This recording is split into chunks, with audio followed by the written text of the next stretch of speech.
Hey guys, my name is James Walsh, and you are listening to the Wrestling Epicenter here on YouTube. I want to thank you for finding us. Please do me a favor and click that subscribe button and the notifications bell. And if you get the chance on this video, click the like button. If you do, it'll turn blue. Check it out.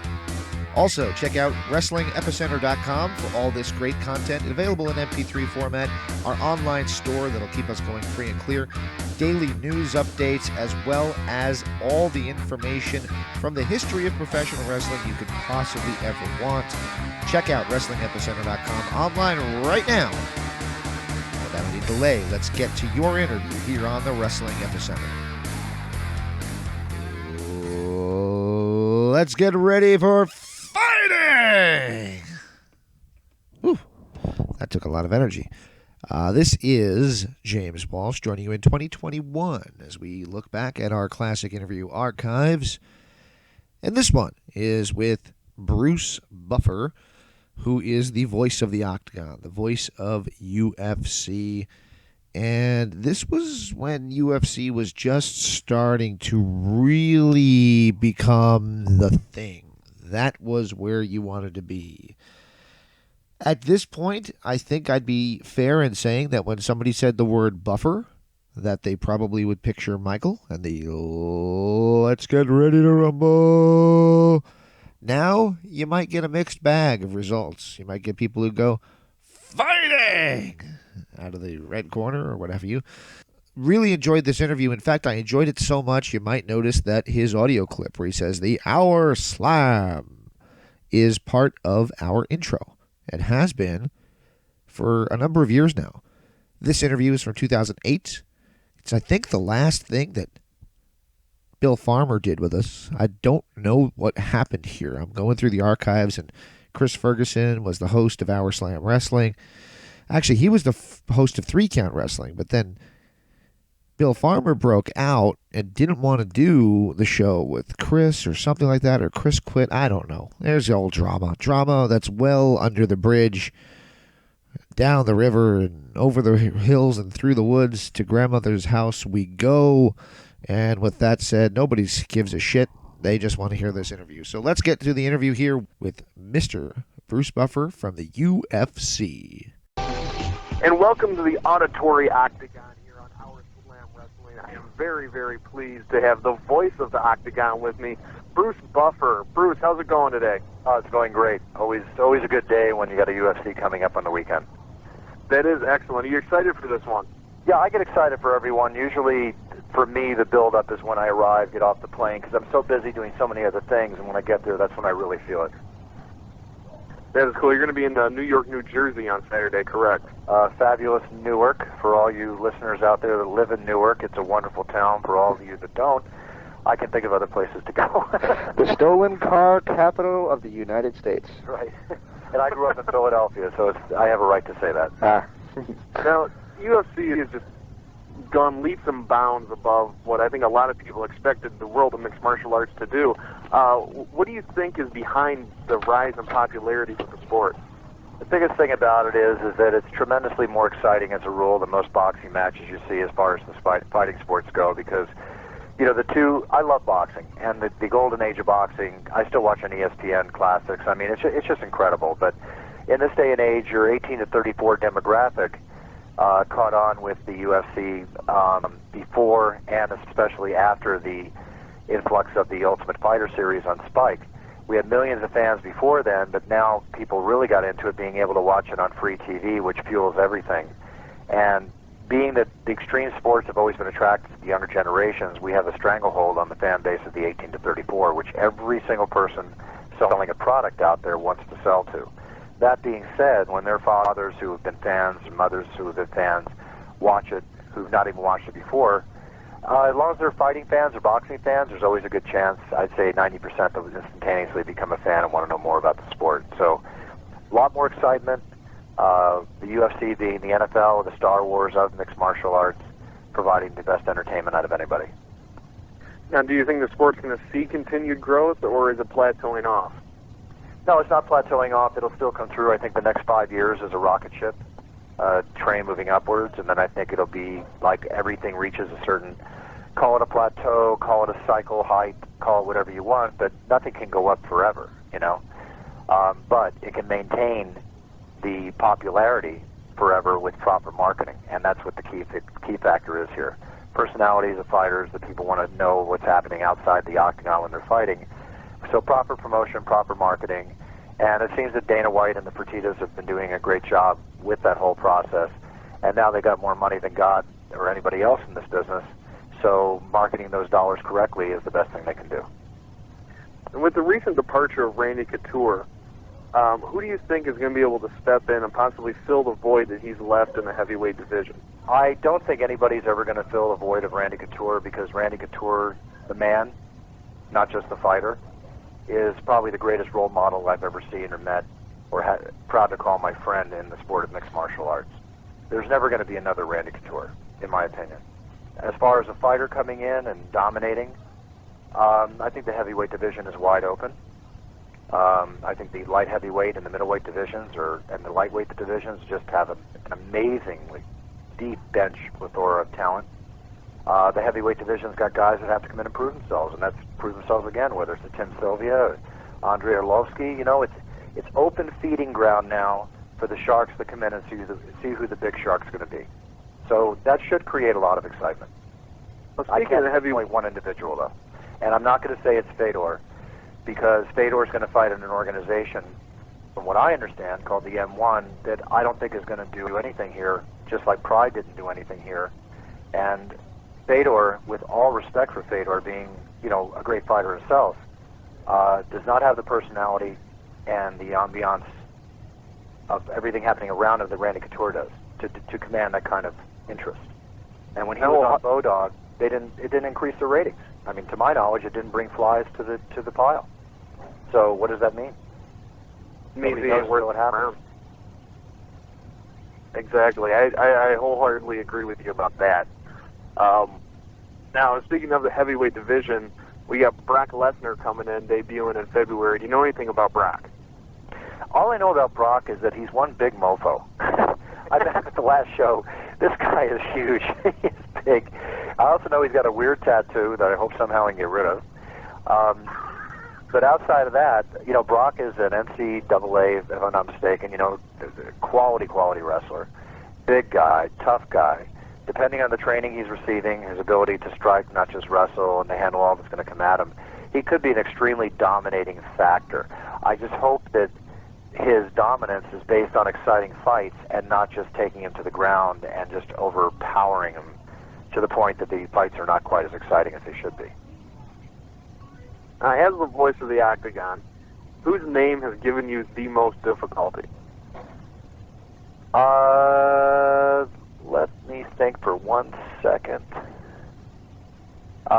Usually it's the single syllable names. When it's foreign, it could be Brazilian, Japanese, you know, Jankatonatsu, anything like that. Long, difficult, phonetically crazy, and I'll get it, and I'll enjoy saying it, and it'll be great. But when you get fighters with single syllable names like Chad Smith or Maurice Smith, you know, who I happen to, a great guy, right? Or even Rich Franklin, right? These are names that just don't roll off the tongue. You've really got to work with them to try and make them sound exciting. The more simple and single syllabic the name is, the more difficult it is to make exciting and get off to, you know, to roll out. Where'd you learn to roll those R's, Bruce? Well, I'll tell you, you know, my brother's probably the best announcer for rolling R's in history, a man who does not speak Spanish but phonetically can put it together. And when I do it, I basically just feel it and do it. I've spoken a little Spanish in my life. I've had a couple Spanish girlfriends, so I learned how to roll some R's. Your father was a military drill sergeant, correct? Yeah, he was in the Marines. And was that the nucleus of the buffer voice? Probably. I mean, there is genetics that go with it. I mean, Michael didn't take voice lessons. I didn't take voice lessons. And this is a job that basically you go in and people say, well, what do you do? You know, do you stand in the shower and, you know, yell out, or what do you do? And basically, the only time you can rehearse this job is when you're out there doing it. So I've announced thousands of fights, and with each year, you get better and you learn how to just, fine-tune your tool. I look back at some of the old shows, and I'll be the first one to put my hands on my ears, but that you're your own worst critic. The hardest thing you can ever do is watch video or audio of yourself. Now, one of your predecessors was named Ron Jeremy. Not the porn star Ron Jeremy, but his name was Ron Jeremy. Did anybody ever make, the mistake of saying, oh, yeah, I know that guy's work, but not actually knowing his real work as an announcer? No, that's a new one on me. I'm not familiar with that at all. I know Ron Jeremy, the porn star, is, but I wasn't aware of it. Wait, you're talking about Ron Jeremy, the actual guy who was a porn star, actually announced fights himself? No, there was a guy named Ron Jeremy who was an announcer. I'm pretty sure you could see him on UFC 5. I think he was there for 4, 5, and 6. And his name was Ron Jeremy, and he was not the porn star Ron Jeremy. No. The only guy that ever comes up in the past is the man who I took over from the first time I came in, which was Rich G-Man Goins. Nice guy too, really nice guy. Yeah, I liked him a lot better than Ron Jeremy. I just always got a kick out of that name. Yeah, can't help but. We talked about your brother Michael. What's he been up to these days? Well, he's doing a lot of HBO boxing, and I just made a deal for him to do the announcing on Mark Cuban's mixed martial arts fight on HDNet come December 15th, I think it is. So Michael did announce 6, 7 and Ultimate. Oh, he's done mixed martial arts before, but mainly I wasn't doing boxing, he wasn't doing mixed martial arts, but the sport's growing so much, and Mark Cuban came in. And Michael, he knows Mark, and we have dealt with him before when it came to the Mavericks and stuff like that. So I was happy to, to negotiate a deal for Michael, and he'll be on HDNet, a couple times a year, a few times a year doing the Mark Cuban fights. Now, Michael, you also managed him when he was in WCW, when he did the announcing for them. What's your view on the world of wrestling then and now? Much more exciting back then for me. I'm not a fan now. I don't really get into it that much.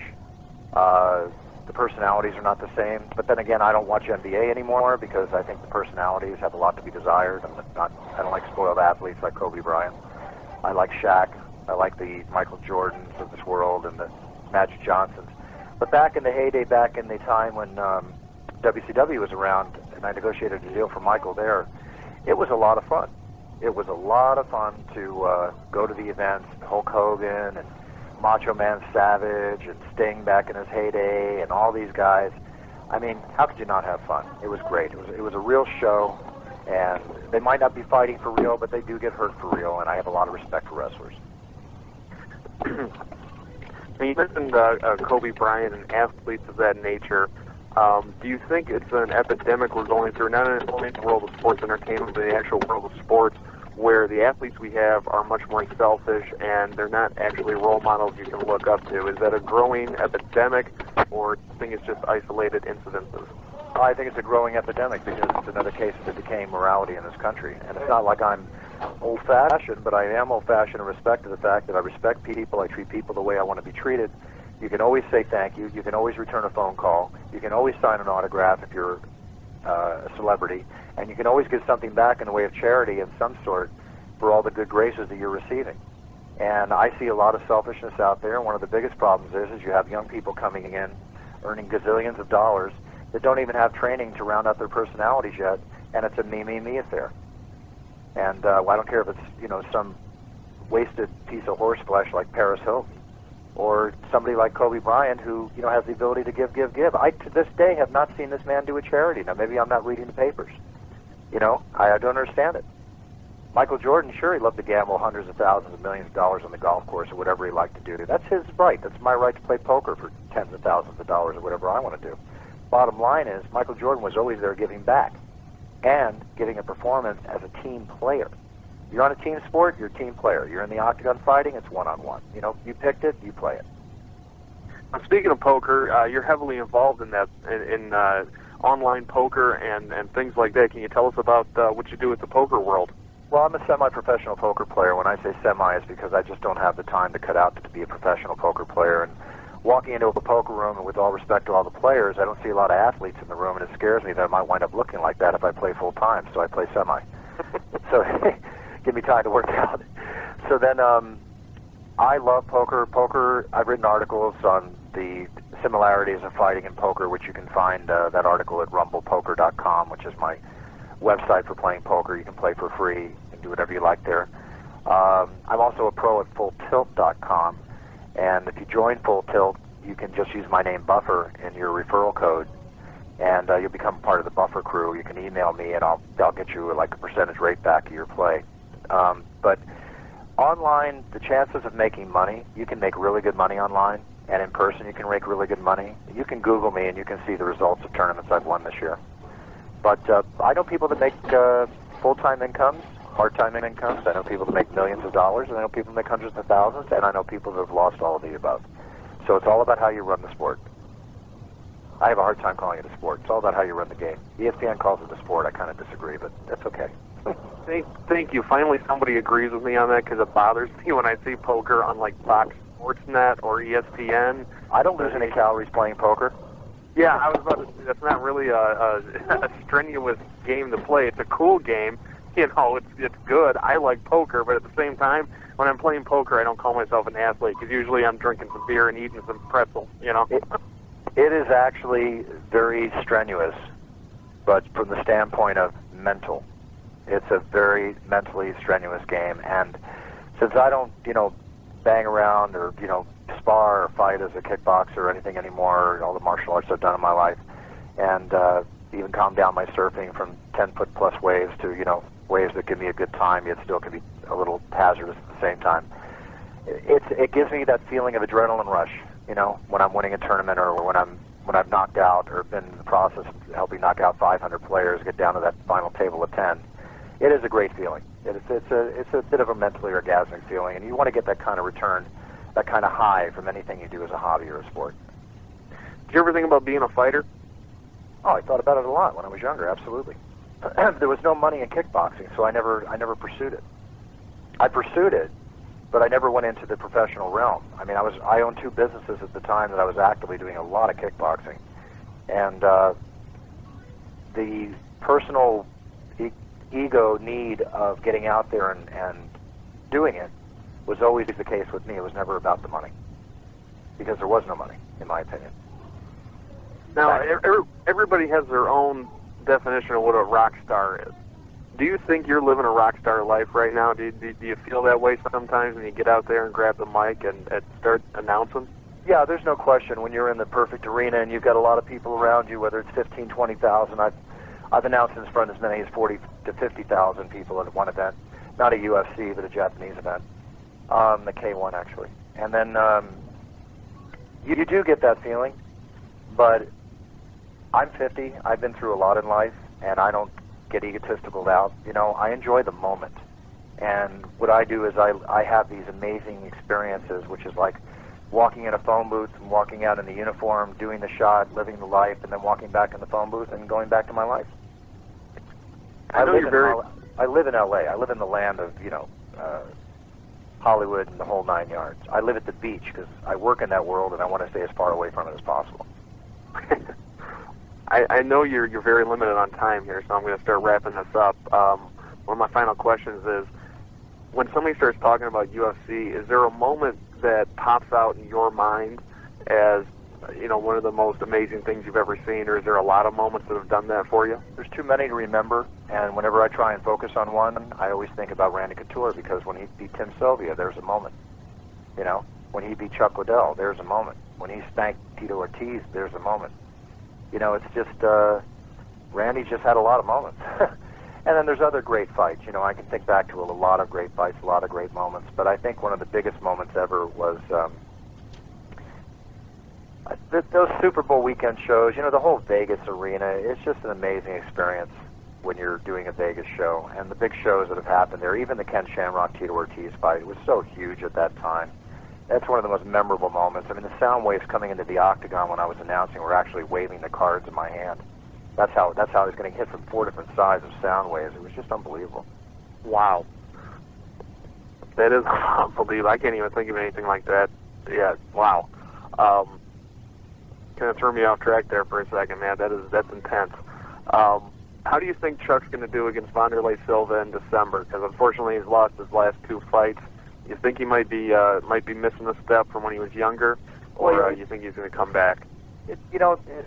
There's always a question of when do you get long in the tooth in this game, because you got Randy at 43, 44, ready to, and I think can beat anybody out there. I just think he can beat everybody because mentally he can prepare for it. You got Chuck and what he's gone through recently, and Chuck is coming off a couple losses, but so is Vanderlei, right? Vanderlei is going from the cage to the octagon, which he's only fought in one time when Tito Ortiz beat him. And twice, excuse me, when Tito Ortiz beat him and when Vitor Belfort beat him in Brazil. Vanderlei is an absolute warrior, but so is Chuck, and it's all about having that eye of the tiger. And his trainer, John Hackelman, is probably one of the best trainers in the game, and is going to do everything he can to do it. And the bottom line is, if Chuck loses again, where does he go? I think that's it. I think it's time to wind down. So this is a big fight for Chuck. And I think Chuck will be up for it. I think they'll both be up for it. I expect one hell of a brawl. And honestly, may the best man win. Yeah, definitely. I'm extremely, extremely excited about that fight. When they announced it, I almost went to the roof. In fact, I have people repairing my ceiling as we speak. Finally, if anybody came up to you and said, "Hey, Bruce, I want to be a fighter," what would you tell them to do? Train. Train with, well, first off, I would ask them why, number one. And I want to hear a good answer. And I don't want to hear about money. I want to hear a good answer as to why. Second, I'll ask them if they've ever been in a fight. And I'm talking in the street or in the ring. And I want to hear a positive to that answer. And then third is just, well, then you need to train. And you need to train in the cross-section of styles, which is the mixed martial arts. And you need to get with a good trainer and a trainer who trains people to be fighters. And if you want to do if you can answer those questions and you want to do all of that, then you got to dedicate yourself to at least training a minimum of 3 to 5 times a week, and staying in shape 365 days a year and dedicating yourself. If you're ready for that dedication, then fine, but it's going to take at least, in my opinion, 2 to 3 years, depending on their athleticism, to get to the point where they can even be a fighter. I don't want to deal with guys like, well, I'm big and I'm tough and I can take the kid in the schoolyard and I weigh 300 pounds and, I can chug a bunch of beer with Tank Abbott and all that kind of stuff. That's fine. Go get another job. You're not a big fan of Tank Abbott? No, I like Tank. I'll curse to him in his face, and we're buddies. We're buddies. He calls me up once. I get the Tank Abbott call at least once a year. He's out drinking somewhere near my house, and my phone rings at 2 in the morning. No, Tank and I are total friends. We've had little run-ins with each other, but we're friends. We've never hit each other. I don't want to get hit by Tank. Yeah, I wouldn't either. Well, Bruce, thank you very much for your time. I really appreciate it. And before I let you go, do you have anything else to plug?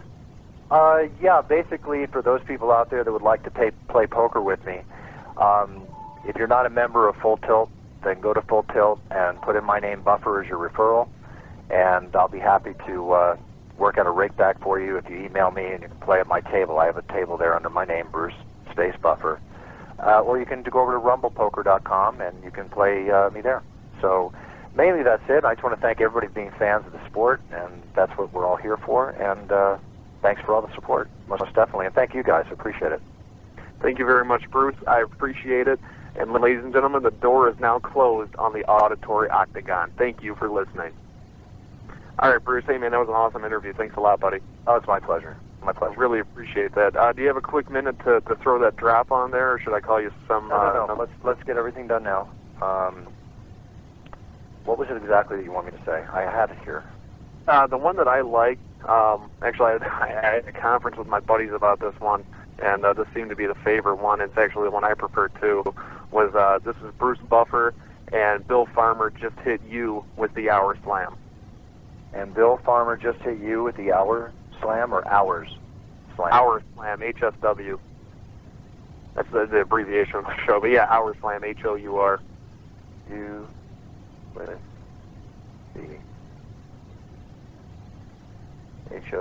Okay, again, it's Hours like hours? Yes. Hours Slam. Okay, so this is Bruce Buffer and Bill Farmer just hit you with the Hour Slam? With the Hour Slam, yep. It just hit you or hit you? Just hit you. Or actually, either way, I don't know, see here. No, just is good. Okay, cool. All right, tell me when you're ready. Ready when you are. Anytime, just say go. All right, go. This is Bruce Buffer, and Bill Farmer just hit you with the Hours Slam. That is so cool. Sorry, forgive me for being a fan for a second, but that was freaking cool. Okay. If you think it's cool, then that's... Hey guys, my name is James Walsh, and you are listening to the Wrestling Epicenter here on YouTube. I want to thank you for finding us. Please do me a favor and click that subscribe button and the notifications bell. If you get the chance on this video, click the like button. If you do, it'll turn blue. Check it out.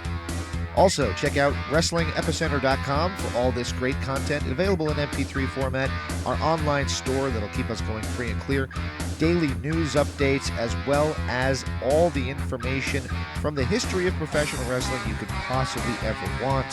Check out WrestlingEpicenter.com online right now. Without any delay, let's get to your interview here on the Wrestling Epicenter.